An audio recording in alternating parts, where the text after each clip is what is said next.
రాజుగారు ఫారెస్ట్ లోకి వెళ్ళిపోయాడు. వేటాడుతున్న ఈ బిజీలో ఏదో పెద్ద శబ్దం వినిపించింది. వాళ్ళు కోయేవాళ్ళు, అడవి మనుషులు. వాళ్ళ జాతి వాళ్ళు కాకపోతే వాళ్ళు కాల్చుకుని తినేస్తారు, చంపేస్తారు. రహస్యంగా వచ్చేస్తున్నారు. వాళ్ళంతా కూడా బాణాలు వేసుకుని కొట్టారు. అరణ్య మార్గంలో పరుగులు తీస్తా ఉన్నాడు. నన్ను రక్షించండి, రక్షించండి.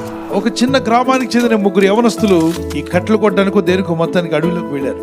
వీళ్ళకి యువరాజు కనబడగానే, రాజా మేము కాపాడుతాం మిమ్మల్ని, ఇదిగో ఈ రహస్య మార్గంలో వెళ్ళిపోదాం అని చెప్పని ఈ ముగ్గురు యవనస్తులు అతన్ని కాపాడుతూ ఊర్లోకి తీసుకువెళ్ళారు. ఆయన విశ్రాంతి తీసుకున్నాక రాజు, యవనస్తులారా, మీరు చాలా చక్కగా పోరాడి సాహసం చేసి చనిపోకుండా సురక్షితంగా కాపాడినందుకు మీకేం కావాలో కోరుకోండి, నేను మీకు ఇస్తాను.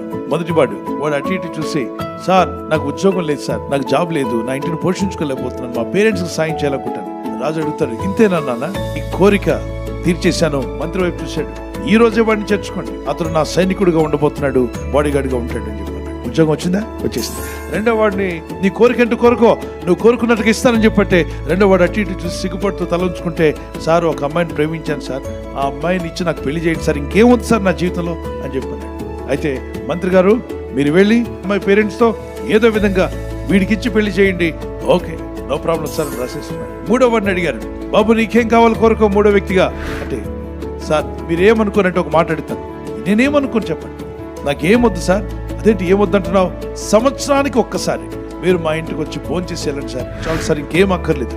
అదేంటి నీకు పెళ్లి కానీ ఉద్యోగం కానీ అవేం అక్కర్లేదు సార్, మీరు మా ఇంటికి వస్తే చాలు. మంత్రి గారితో రాజుగారు ఆజ్ఞాపించారు, వాడి కోరిన కోరిక నేను వాడి ఇంటికి వెళ్ళి భోజనం చేయాలట, వెళ్ళి అన్ని అరేంజ్మెంట్ చేయమని మంత్రి గారు కొంతమంది అధికారులకు చెప్పగా అరణ్యంలో ఉంటున్న గ్రామానికి వెళ్ళారు. వెళ్ళి చూస్తే సరైన రోడ్డు ఉందా? లేదు. సరైన మార్గం ఉందా? లేదు. ఇంటికి వెళ్ళి చూస్తే పూరిపాక, రాజుగారు వచ్చి కూర్చునే పరిస్థితి లేదు. ఆ వివరాలన్నీ పెద్ద మంత్రికి పంపిస్తే మంత్రి అంటాడు, అలా అయితే రాజుగారు ఖచ్చితంగా వచ్చి ఫోన్ చేస్తానని కనుక రాజాజ్ఞ ప్రకారంగా వాడి ఇల్లు మార్చేయండి, కొత్త ఇల్లు కట్టండి. వాడి ఇంటికి వెళ్లే ముందు రోడ్డు ఏర్పాటు చేయండి. రోడ్డు ఏర్పాటు అయిపోయింది. మరి రాజుగారు విశ్రాంతి తీసుకోవడానికి బెడ్రూమ్ ఏర్పాటు చేయండి. రాజుగారితో పాటు రాణి కూడా ప్రయాణం చేయొచ్చు, ఆవిడకు బెడ్రూమ్ ఏర్పాటు చేయండి. మరి రాజుగారు వస్తే రాజుగారికి సహాయ మంత్రులు వస్తారు, సహాయ మంత్రులు కూడా ఒక హాల్ ఏర్పాటు చేయండి. ఇప్పుడు పెద్ద ప్యాలెస్ తయారై గ్రామస్తులందరూ వచ్చినారట. చిన్న ఏం కోరేవరా, మా ఊర్లో రోడ్లన్నీ బాగైపోయాయి.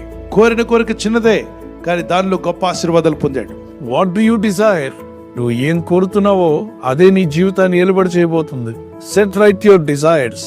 ఈ రోజు మనం కోరుకోవాల్సింది ఏమన్నంటే, ప్రభు నాకు ఉద్యోగం ఇస్తే చాలు, ప్రభు నాకు వివాహం చేస్తే చాలు, ప్రభు నాకు అది ఇది కాకుండా నీవు కోరాల్సింది, తండ్రి నీవు ఉంటే చాలు, యేసయ్య నీవు ఉంటే చాలు, నీవు నాలో ఉంటే చాలు, యేసు నీవు నా గృహంలోకి రా, నా హృదయంలోకి రా.